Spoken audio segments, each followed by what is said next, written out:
오늘은 영광의 영 6번째 시간입니다. 이 영광의 영에 대해서 설교하는 게 참 행복해요. 평생 해도 될 것 같아요. 영광의 영에 대해서는.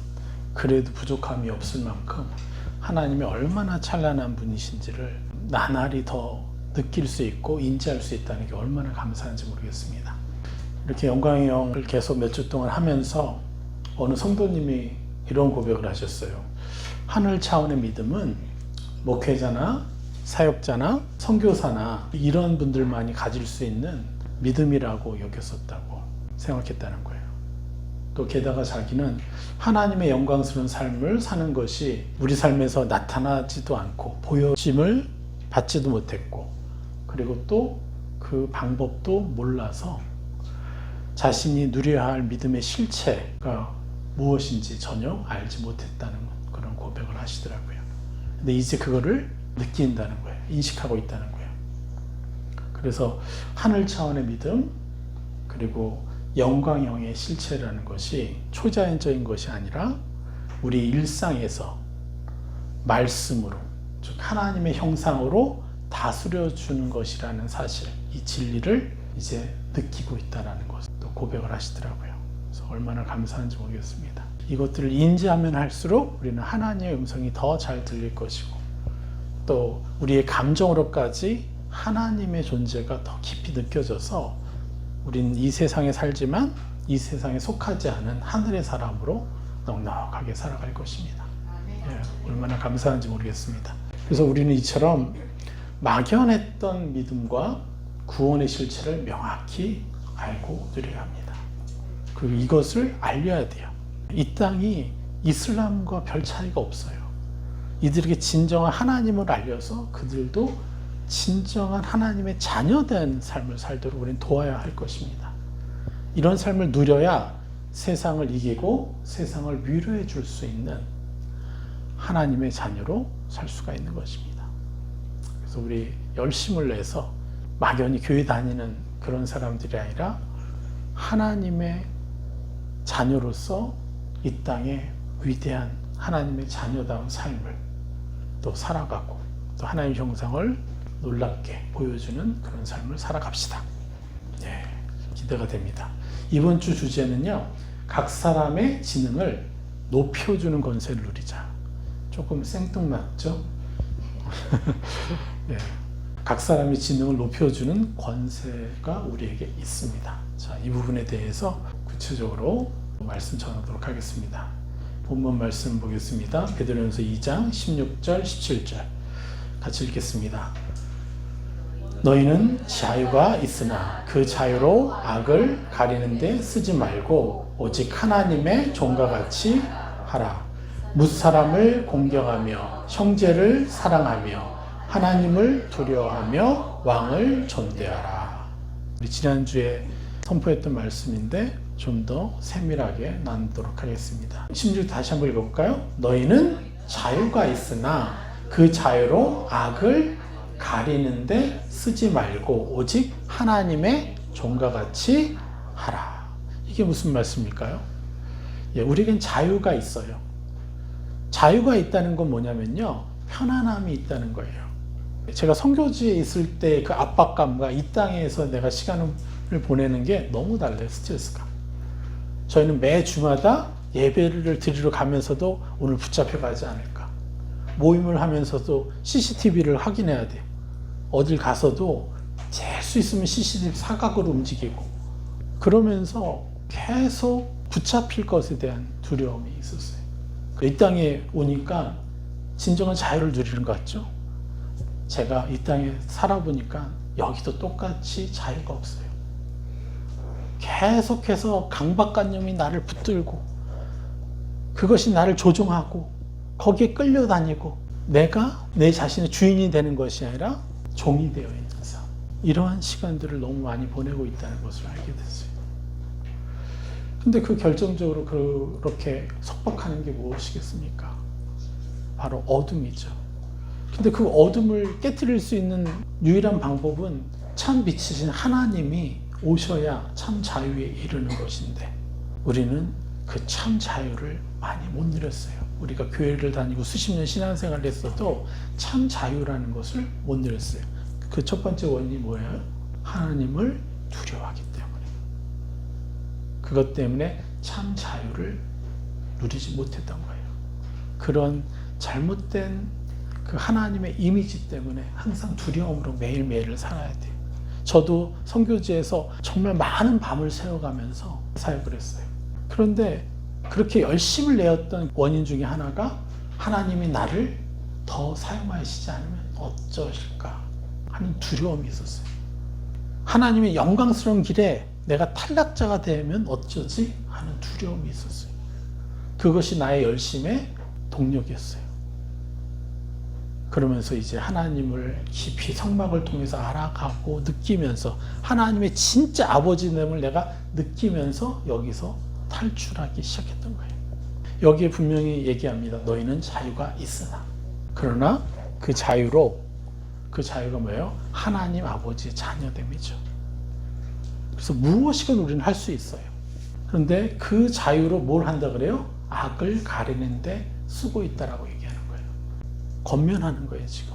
사도 베드로가 자유가 있는데 그 자유로 악을 가리는 데 쓰지 마라. 악을 가린다는 게 뭘까요? 원어로는 핑계 삼다라고 표현합니다. 이게 뭔지 감이 좀 오시겠죠? 내가 뭔가를 하면서 하나님 원치 않은 것을 하면서 자꾸 핑계 삼아요. 말씀으로.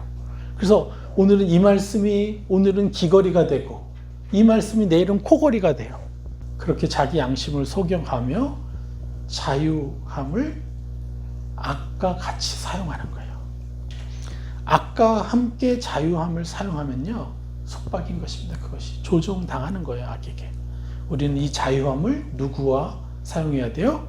우리 안에 거하시는 보혜사 성령님과 함께 사용해야 돼요. 여러분, 악과 함께 내 자유함을 사용하면 더 많은 걸 누릴 수 있을 것 같죠? 절대 그렇지 않습니다. 추잡스러워져요, 그냥 인생 자체가. 근데 보혜사 성령님과 함께 하잖아요. 훨씬 더 자유해져요. 전에 못하던 것도 할 수 있어요. 제 멘토가 계셨었는데, 미국에서 오신 멘토인데, 그 멘토가 저한테 그런 얘기를 하는 거예요. 우리 선교사님, 너무 거룩한 곳에만 있지 말고요, 거룩하지 못한 곳에 한번 가보세요. 그곳에 가셔서 저 사람들이 어떤 생각을 하고 있는지, 어떤 마음을 가지고 있는지 한번 보시라고. 그렇다고 그들과 놀아나라는 게 아니라, 저는 그게 저한테는 굉장히 충격이었어요. 그저 거룩한 곳에만 있어야 된다고 생각했는데, 그게 뭐냐면 바로 우리가 구분하는 거예요. 자꾸 거룩한 곳과 거룩하지 않은 곳을 자꾸 구분하는 거예요. 우리는요 세상에 있어야 돼요. 세상 사람들과 더 많이 만나야 돼요. 여러분의 시간을. 그곳에서 여러분들이 빛을 비춰주고 있는지, 그들을 감화시키고 있는지, 그것이 여러분의 영성이지, 우리끼리 모여가지고 기도하고 열심을 내고 하나님의 위대하심을 찬양하고 실체가 없어요. 그렇게 해서 여러분 열매가 있어요? 세상 사람들과 만나서 그들과 함께 하면서 하나님의 찬란의 형상을 보여줄 수 있을 때, 그게 여러분의 신앙의 믿음의 실체가 되는 것입니다. 물론 그렇게 하려면 어떻게 해야 돼요? 하나님 안에서 더 거룩함을 누려야 되죠. 공동체 안에 깊이 들어와서 영향을 받아야 우리가 세상에 나갈 수 있죠. 자, 여러분, 우리는 훨씬 더 자유할 수 있습니다. 그런데 어떻게 해요? 하나님의 종처럼 순종하라고 합니다. 악을 가리는 데 쓰지 말고 그 자유를 하나님의 종과 같이 하라, 이렇게 말씀하세요. 하나님의 종과 같이 하라는 건 뭐냐면 절대적인 순종을 하라라는 거예요. 그리고 여러분의 자유함을 보혜사 성령님께 다 가지고 가서 보혜사 성령님과 더 교제하다 보면요, 전에는 할 수 없었던 것도 더 자유로워지고 더 풍요로운 자유를 누리게 돼요. 우리는 하나님은 거룩하신 분이니까 이것도 안 돼, 저것도 안 돼. 그래서 내가 아예 가져가지 못하잖아요. 분명히 이거 하나님께 말씀드리면 하지 말라고 하실 것 같아. 내가 그걸 느끼기 때문에 하나님께 말조차 꺼내질 않아요. 그렇지 않습니다. 가져가 보세요. 가져가면 훨씬 더 자유해져요. 예전에 저한테서 훈련받던 이제 한 형제가 TV를 너무 보고 싶은 거예요. 근데 훈련 받다 보니까 TV 보면 안 돼. 그래서 그것에 대해서 성령님께 가져가질 못하니까 어떻게 해요? TV 중독이 된 거예요. 근데 어느 날 무엇이든 가져갈 수 있다 하니까 성령님, 하나님 내가 TV를 보고 싶은데요. 하나님 어떠시죠? 하고 물어보라 그랬어요. 갑자기 물어보니까 조금 봐도 돼. 하나님한테 허락받고 보니까 자기가 그 시간을 컨트롤하기 시작할 수 있게 된 거예요. 그런데 하나님께 가져가지 않고 의도적으로 배제할 때는요, 묶여버리는 거예요. 우리 하나님은 이런 분이십니다. 여러분, 하나님을 제한하지 마십시오. 여러분이 보혜사 성령님께 하고 싶은 욕구가 생겨요? 다 말씀드려 보세요. 웬만하면 하나님은 다 허락해 주십니다.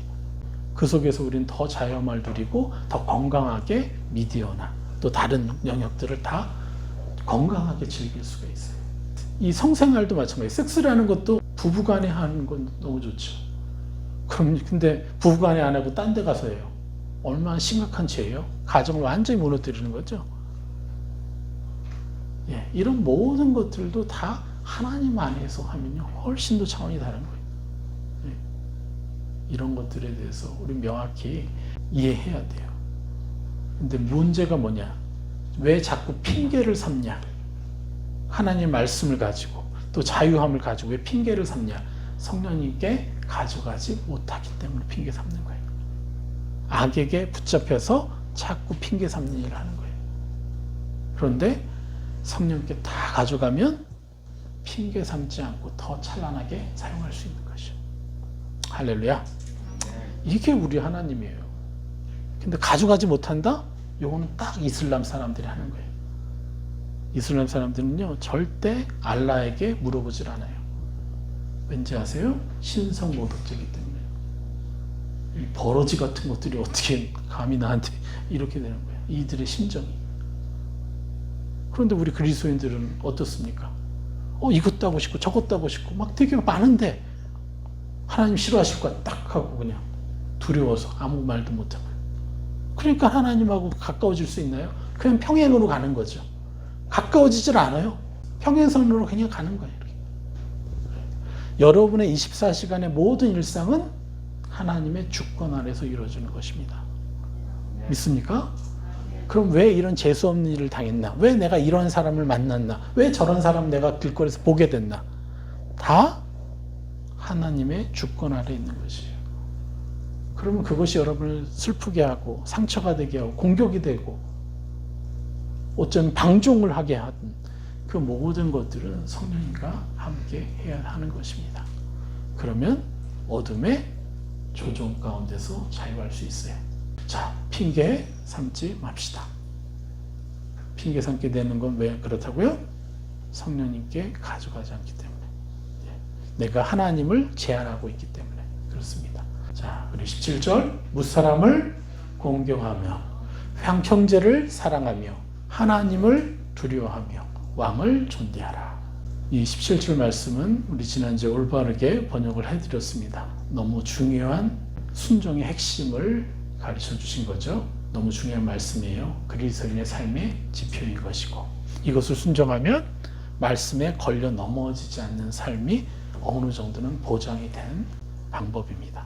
올바른 번역을 어떻게 했죠? 무사람을 공경하며 형제를 사랑하며 하나님을 경외하며 왕을 존대하라. 이 경외가 뭐예요? 나에게 드는 어떠한 생각과 감정과 의지일지라도 성령님 어떻게 생각하세요? 라고 우리가 그분께 가져가는 거예요.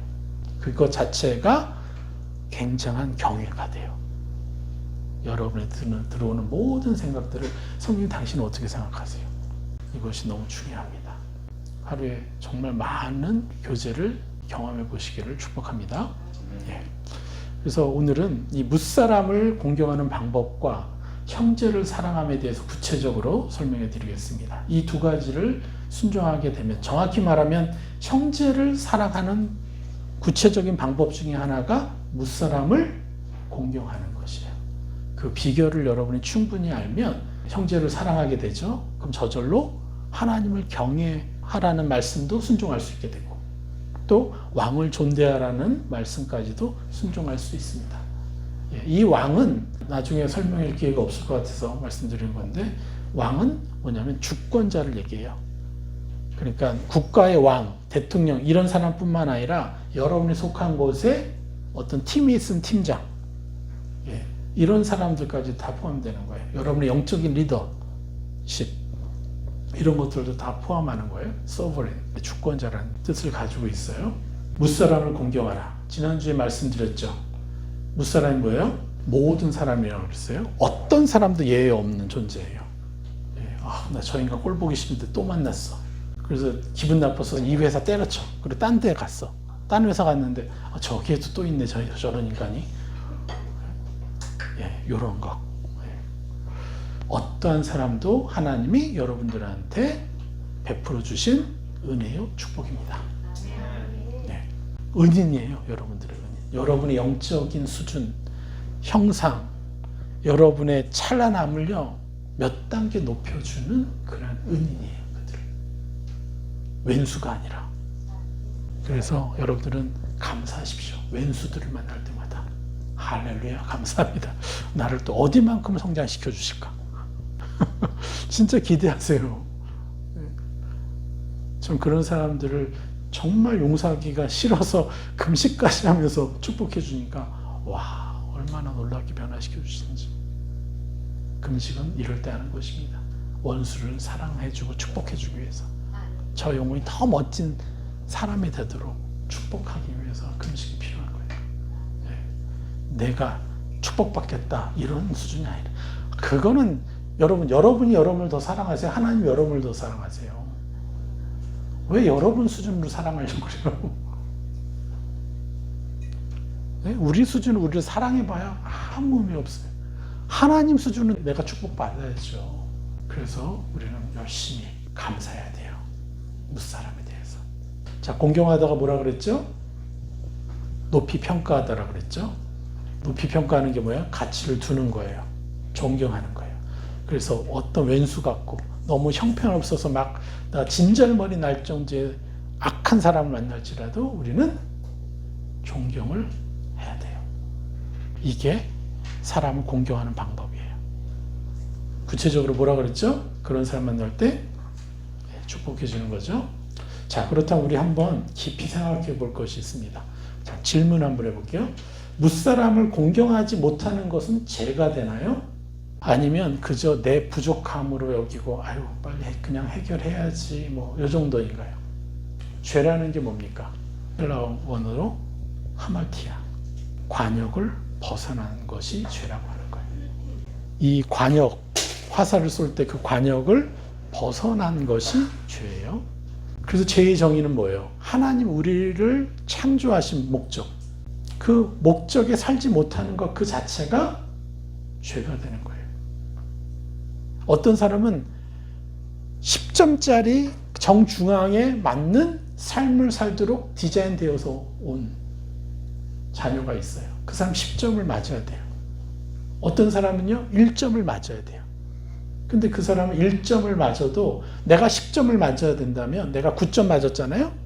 그러면 1점 맞은 그 사람하고 비교할 때 1점 맞은 그 사람이 더 상급이 커요, 나보다. 왜? 나는 능히 내가 열심히 노력하면 10점 맞을 수 있기 때문에. 근데 그 사람은 최선을 다하고 해도 1점이야. 근데 1점을 맞았어. 그럼 나보다 더 노력한 거잖아요. 이것은 각자 달라요. 막 사람들 앞에서 드러나고 드러나지 못하고는 아무 의미 없어요. 하나님이 그 사람을 어떤 가정에 태어나게 하시고 어떤 목적으로 보내셨는가. 어쨌거나 목적이 있어요. 그 목적을 벗어났다.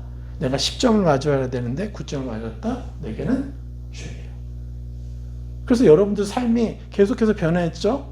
전보다 덜 판단하고 더 많이 축복하죠. 그런데 정죄감은 왜 사라지지 않죠? 정죄감의 공격은 왜 사라지지 않습니까? 여러분이 더 찬란한 것을 받기 때문에, 찬란한 것을 본 만큼 하지 못하기 때문에 정죄감이 오는 거예요. 그래서 죄가 되는 거예요, 그게. 그런데 그 죄된 것을 우리는 어떻게 해야 돼요? 하나님께 맡겨드리고 세상을 입는 데 집중하면 정죄감에 덜 속아서 빨리 우리의 관역을 온전히 맞출 수가 있죠. 제2정의가 뭐라고요? 목적에 맞게 살지 못하는 것 자체가 죄가 되는 거예요. 목적에 맞게 살지 못한 만큼 죄의 저주에 묶인 삶을 살게 돼요. 그것의 대부분이 뭐예요? 정죄감에 시달리는 거예요. 난 이 정도 살아야 되는데 못하네, 살아야 되는데 못하네. 계속 악한 요소는 정죄감에 당하는 거예요. 또 그게 영향을 끼쳐서 내가 더 잘할 수 있는데 못하고, 중독 들어서 못하고, 스트레스 받아서 병 걸리고 이렇게 되는 거예요. 자, 그래서 여러분 이해하셔야 돼요. 우리가 공경해 주지 못한 만큼 이거는 뭐예요? 죄를 지은 만큼이 되는 거예요. 그래서 이 생에서 고난이 따르게 되어 있어요. 네. 그래서 가벼운 죄를 여기지 마십시오. 공경을 해주지 못한 것이 내게 심각한 죄라는 거. 다만 우리는 어떻게 더 손쉽게 벗어날 수 있어요? 정죄하지 않고 더 공경하는 자라고 매일같이 침노할 때 우리 더 빨리 빠져나올 수 있습니다. 할렐루야. 근데 여기서 말하는 왜 죄에 대해서 얘기하냐? 하나님의 사람에게는요, 그냥 신호등 안 지키고 뭐 도둑질하고 이런 게 죄가 아니라, 그런 건 기본으로 해야죠.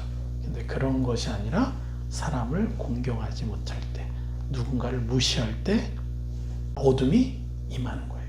요 안에 빛이 임해야 되는데 이거 가볍게 여기지 마십시오. 어느 누구도 우리는 무시할 수 있는 사람이 아무도 없어요. 내가 무시하는 느낌이 있다, 빨리 보여서 이렇게 가져가야 돼요. 반대로 공경하는 시간이 늘어난 만큼 어떻게 되겠어요? 관역에 합당한 축복을 누리게 되어 있죠. 이것이 기가 막힌 거예요. 전에는 내가 10사람을 일주일에 한 10사람 정도를 무시하면서 살았다면 이제 다음 주면 9명으로 줄어들고, 그 다음 주면 5명으로 줄어들고, 점점 줄어날수록 우리는 더 많이 하나님을 느끼게 되어 있어요. 리얼하게 성령님을 느끼게 되어 있어요. 하나님의 시야로 하늘을 볼 수 있어요. 그냥 하늘에 계신 우리 아버지, 그럴 때 그냥 쫙 하늘에서 내게 임하는 것이 확 느껴져요. 어디서 시작해요? 내가 얼마나 빛을 많이 만드냐, 공경하느냐, 사랑해 주느냐로. 할렐루야. 자, 이제 구체적인 공경의 방법들을 확실하게 활용점점 탁 찍어봅시다. 이제 잘 아시죠? 구체적으로 공경하는 방법을. 사람을 높이는 최고의 방법이 뭐예요?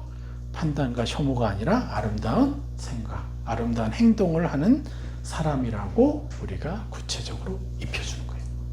그래서 보혈의 권세와 능력을 의지해서 가치 있는 사람으로 입혀주는 거예요. 그리고 가치 있는 사람이 될 것이라고 기대하고 그렇게 바라봐 주는 거예요. 그들의 필요를 또 성령께 묻고, 제가 뭘 입혀드리면 좋을까요? 그리고 뭘 배려해 주면 좋을까요? 어떻게 존귀히 여겨드릴까요? 이렇게 우리가 도와줄 수 있습니다. 그래서 공경의 기본은 판단하지 않는 것이고, 친절하게 경청해 주고 배려해 주는 것이에요. 그리고 그 위에다가 계속해서 세상을 입혀주는 거예요. 세상을 입혀줄수록 우리가 더 잘할 수 있어요. 잘 배려해 줄 수 있어요. 자, 갈라디아서 6장 2절, 너희가 짐을 서로 지라, 그리하여 그리스도의 법을 성취하라. 할렐루야. 서로의 짐을 짊어주는 거예요. 짐이 뭐예요? 스스로 해결하기가 어려운 것들이에요. 스스로 해결하기 어려운 여러 가지 중독들이 있고요. 또 여러 가지 패턴이 있어요. 삶의 습관이 있어요. 삶의 습성, 모난 성품, 연약함들, 이런 것들이 그들의 짐이에요. 그래서 그 모난 성품 때문에 더 행복하지 못하게 살고, 그것 때문에 관계가 깨어지고, 그래서 괴로워하고 있어요. 그 뭐냐면 악이 그들 위에 올라타서 그들을 조정하고 있다는 거예요. 악한 영들이 한둘이 아니라 여럿이 그 한 영혼을 올라타고 그 한 사람 한 사람을 조정하고 있다는 거예요. 그래서 우리가 해야 될 일은 뭐예요? 그 사람이 올라타서 조정하고 있는 악한 영들을요, 나로 인해서 그들이 도망치게 만들어야죠. 그런데 같이 그들을 욕하고 같이 판단하고 있으면 어떻게 돼요? 더 강해지죠.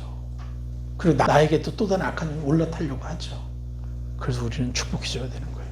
축복해줘야 그 악한 영들이 뜨거 하고 도망가는 거예요. 나는 더 강력해지는 것이고. 다시 한번 읽을까요? 너희가 짐을 서로 지라, 그리하여 그리스도의 법을 성취하라. 분명히 말씀하십니다. 그리스도의 법을 성취하는 게 우리 그리스도인의 의무요 책임이잖아요. 최고의 가치잖아요. 그래서 이 법을 성취하는 삶이 우리 그리스도인이 살아가는 정체성인 거예요. 그러니까 당연히 우리가 이 일을 공경하는 삶을 살아야 되는 것이죠. 우리가 어떻게 공경하는지를 몰랐어서 우리가 매번 당했잖아요, 사실은. 두 번째가 바로 형제를 사랑하라. 자, 최고의 사랑은 뭐예요? 지능을 높여주는 것이라고 지난주에 말씀드렸습니다. 지능이 뭐냐? 바로 행복하게 살 수 있는 능력이에요. 그러니까 그들의 지능을, 그 행복하게 살 수 있는 능력, 지능을 높여주는 거죠. 키워주는 거죠. 지능에는 크게 두 가지 종류의 지능이 있어요. 물론 여러 개 있어요. 요즘은 나누는데 크게 두 가지. 흔히 알고 있는 IQ가 있어요. 또 저희 세대까지는요, IQ밖에 모르고 살았던 것 같아요. 근데 요즘은 많이 뭘 얘기해요? EQ. 이게 뭐예요? 이모셔널. 예, 감정적인 감성 지능을 얘기하는 거예요. 감성 지능. 자, IQ에 대해서 한번 얘기해 볼까요? IQ는요, 19세기 후반에 일반 학급에서 정신지체자와 그리고 정상화를 구별하기 위해서 정부로부터 위임받아서 한 심리학자가 개발하기 시작했어요. 그런데 1970년대 이후에는요, IQ에 대해서 부정적인 시야를 갖게 돼요.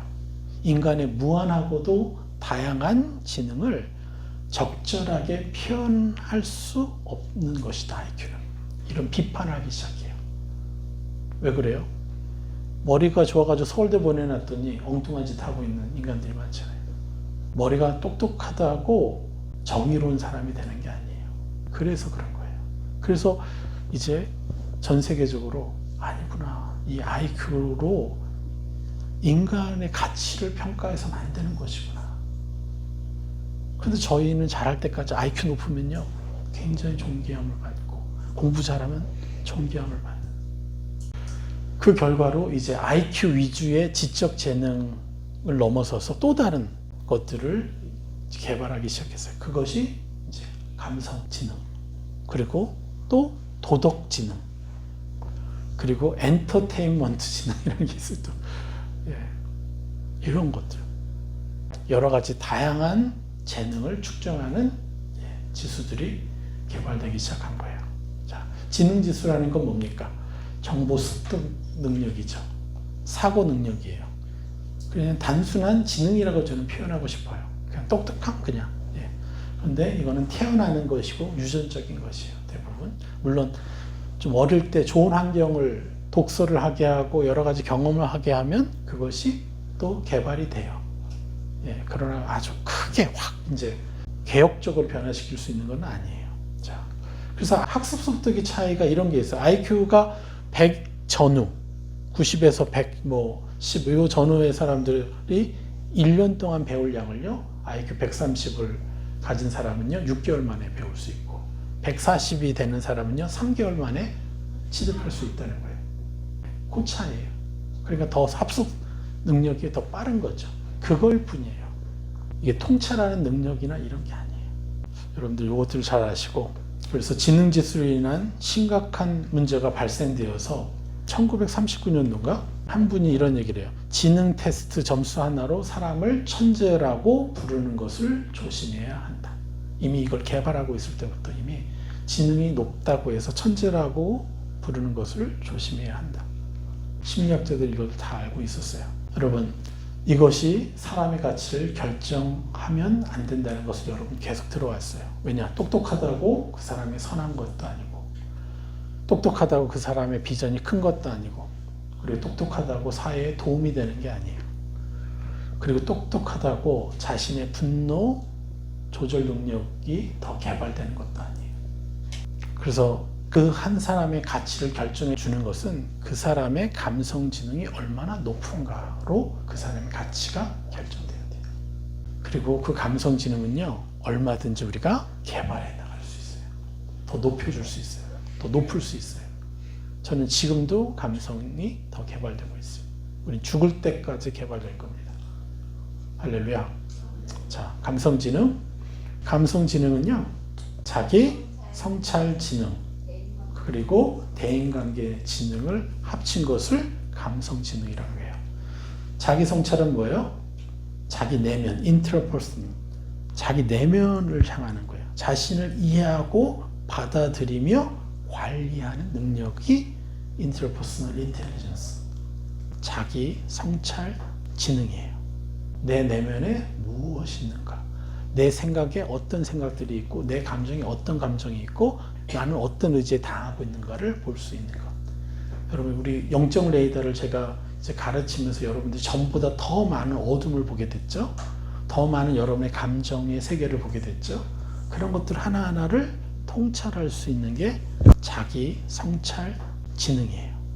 그리고 두 번째, 대인관계 지능. 이게 바로 인터퍼슨.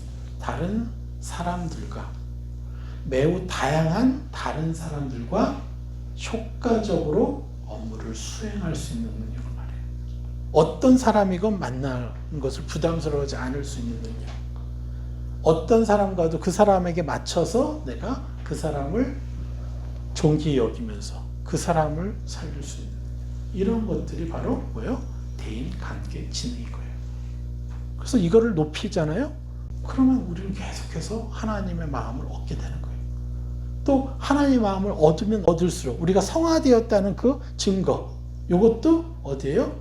바로 성화되었다는 증거는 자기 성찰과 대인관계 지능이 올라갔다는 것이고, 그러니까 감성 지능이 더 높아졌다는 것이죠. 그래서 우리는 우리와 인연을 맺어주는 그 사람들을 위해서, 하나님 우리에게 인연을 맺어주는 사람들을 위해서 자신이 처한 환경을 수동적으로 받아들이는 사람이 아니라 능동적인 사람이 되도록 도와줘야 되는 거예요.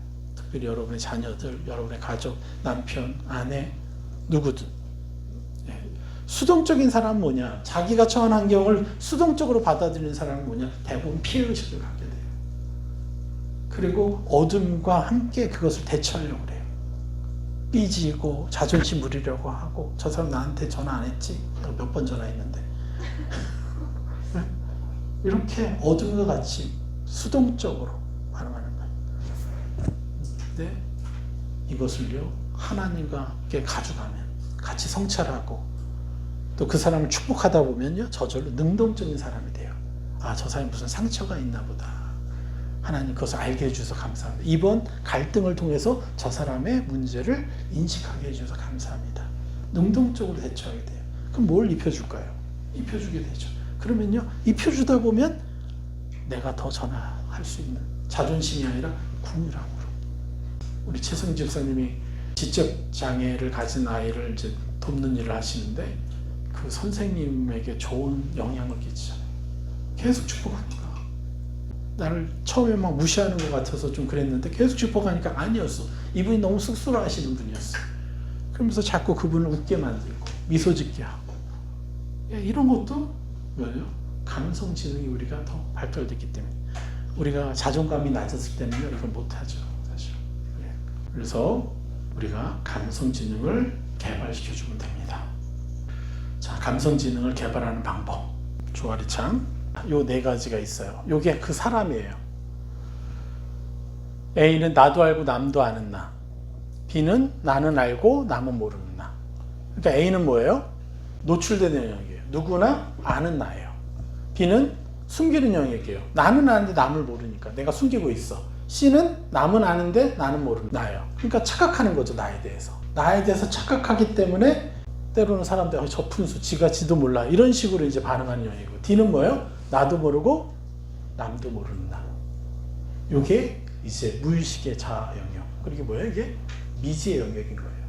이게 그 한 사람이에요. A, B, C, D를 합쳐서. 그런데 이 D는 뭐냐? 무의식의 자아 영역은 상처들을 통해서 들어온 옛사람의 형상들이 숨어있는 영역을 그대로 방치해 둔 채 이것이 나를 고치시켜요. 그래서 여러분이 이해 안 되는데 자꾸 여러분의 감정으로 공격이 들어오고 여러분이 뭔가 묶여있는 그런 것들이 다 D의 영역에서 공격을 받기 때문에 그런 거예요. 그런데 A, B, C, D 이거는 뭐냐? 의식이고 D는 무의식이라고 그랬어요.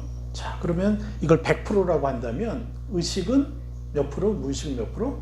우리 잘 알죠, 이제? 의식은 2%, 무의식은 98%라는 거예요.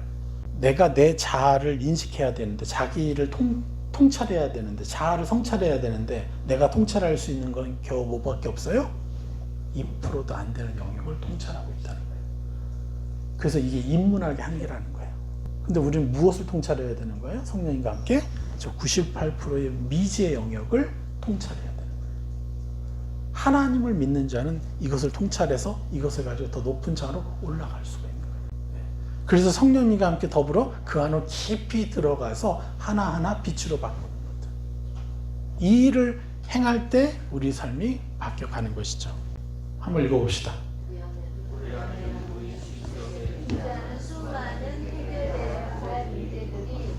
그래서 이 영역을 그대로 놔둔 채 무의식이 나를 칠 때마다 당하는 시간을 너무나 많은 그리스도인들 보내고 있어요. 그래서 아무리 성화를 하려고 해도 그동안 성화가 안 됐던 거예요.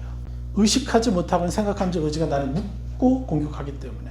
그래서 이 미지의 영역에 성령님과 함께 들어가서 하나하나 성령의 빛으로 다스려줘야 되는 것이죠.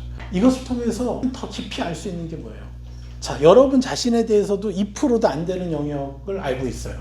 그죠? 여러분 안에 이런 것들이 흐르가니까 난 이런 사람인가 보다 의식하고 있어요. 근데 실제 여러분은 어디에 있는 거예요? 98% 영역에 여러분의 존재가 있는 거예요. 나도 요거밖에 모르는데 우리 하나님에 대해서 우리는 얼마나 알까요? 많아야 1%, 2%할 거예요. 하나님의 그 영광스럽고 찬란한 정상에 조금 하는 거예요, 우리가. 그래서 우리가 이 말씀에 절대적으로 온전한 순종을 해야 되는 이유가 이 순종을 온전히 행할수록 사람을 공경하고 형제를 사랑하면 사랑할수록 그 빛이 들어와서 우리를 또 다른 차원으로 우리의 눈을 열어서 하나님을 볼 수 있게 해주는 거예요. 하나님을 느낄 수 있게 해줘야 되는 거예요. 여러분, 하나님 보는 것으로 만족해서는 안 돼요. 하나님이 감정적으로 느껴져야 돼요. 하나님의 감정이 나도 느껴야 돼요. 이것은 여러분이 경험한 만큼 알 수 있는 거예요. 제가 뭐라고 설명해 드릴 수 없는 영역이에요. 그냥 갑자기 더 사랑해지고 싶고 갑자기 저 사람이 더 궁혈해 느껴지고 여태껏 판단했는데 아니구나, 저 사람이 얼마나 고생했을까, 얼마나 노력했을까, 내 기준은 아닌데 내가 판단했었구나. 그냥 다 알아가요. 그냥 상담받으러 오시는 분들 중에 많은 분들이 오해하고 있는 게 있어요. 현재의 문제들을 해결하면 다음은 잘 될 것이라고 해요. 그래서 현재의 문제만을 해결받고 싶어요. 그리고 어느 정도 해결받으면 떠나요. 안타깝게도. 그런데 그 뒤에 올 문제들이 더 크다는 걸 모르는 거예요. 실제로 더 교묘하다는 것을. 우리 안에는 무의식 속에 존재하는 우리가 정복해야 될 수많은 악한 영들이 있잖아요. 요새들이 세워져 있어요. 내가 어떻게 해결할 수 없어요. 이거는 금식해도 해결이 안 됐으니까 저도. 근데 금식하면서 축복하기 시작하니까 깨어지기 시작한 거죠. 그래서 우리는 살아가면서 하나하나 각각의 요새들을 정복해서 치유받고 해결해 나가야 되는 거예요. 그래서 계속해서 올라가요. 이렇게. 이것이 바로 매일의 구원을 이루라는 말씀의 실체인 거예요. 자, 우리 이 말씀 한번 봅시다. 빌립보서 2장 12절 15절 같이 읽을까요? 그러므로 나의 사랑하는 자들아, 너희가 나 있을 때뿐만 아니라 더욱 지금 나 없을 때에도 항상 복종하여 두렵고 떨림으로 너희 구원을 이루라. 여기에 두렵고도 경외함과 떨림으로 너희 구원을 이루라. 15절 이는 너희가 흠이 없고 순전하여 어그러지고 거스르는 세대 가운데서 하나님의 흠없는 자녀로 세상에서 그들 가운데 빛들로 나타내며. 할렐루야. 여기서 너희 구원을 이루라는 것은요, 천국에 들어가는 단번의 구원이 아니에요. 매일매일 수행하는. 여기서 구원을 이루다라는 게 헬라어로 수행하다라는 뜻이에요. 구원을 수행해 나가라는 거예요. 매일매일. 이게 뭐겠어요? 악의 성품들을 하나님의 성품으로 구원해 나가는 것이죠. 그리고 빛들, 이게 뭐예요? 빛을 비춰주는 발광체죠. 그래서 헬라어로는 정확히 발광체라는 뜻이에요. 내가 누구예요? 발광체예요. 내게서 빛이 나가서 내가 속해 있는 사람들에게 자꾸 보여주는 거예요. 빛을 비춰주고 그들의 어둠을 인식하게 해주고 내가 입어야 될 세상이 무엇인지 알게 해주는 거예요. 이게 발광체예요. 그래서 흠없는 자녀가 되어서 세상에서 그들 가운데 빛들로 나타내요. 이게 우리의 정체성인 것입니다. 빛을 비춰주는 사람이 참 그리스도인인 것이에요. 정확히 얘기하면 이들은 부끄러운 구원이 아니라 찬란한 구원, 찬란한 영광을 영생 동안 누리게 되겠어요. 이 길로 들어오신 여러분을 축하드립니다. 자, 그래서 결론적으로 우리는 빛을 비춰주는 발광체가 우리라는 것. 그래서 성경 말씀의 1.1획도 떨어뜨리면 안 되는 거예요. 그걸 다 우리가 취해야 돼요. 그래서 발광체가 우리인 것이에요. 그래서 무사람을 공경하라는 이 말씀에 완전한 순종을 해야 됩니다. 할렐루야. 그래서 이렇게 될수록 감성 지능이 높여지죠. 우리가. 그러면 그 사람에게 그 감성 지능이 전달되어 있어요. 그래서 형제를 사랑하는 말씀에 완전한 순종을 하게 되는 것이에요. 너무 쉽잖아요, 이제 이 공식이. 그래서 하나님의 찬란함을 세상에 보여줄 수 있어요. 우리 세상에 보여줍시다. 우리 아버지가 얼마나 놀랍고 찬란하신 분인지를. 막 억울해가지고 잠이 안 올 때가 너무 많은데, 우리 하나님 이렇게 길바닥에 내팽개쳐 있는 것을 보면서 너무 마음이 아픈데, 여러분 우리가 이런 일을 하면요, 세상 사람도 하나님이 너무너무 매력적으로 느끼게 되어 있어요. 그들 다 이해할 수 있고 받아들일 수 있는 능력이 있어요. 그들에게. 우리가 이 일을 행합시다. 할렐루야.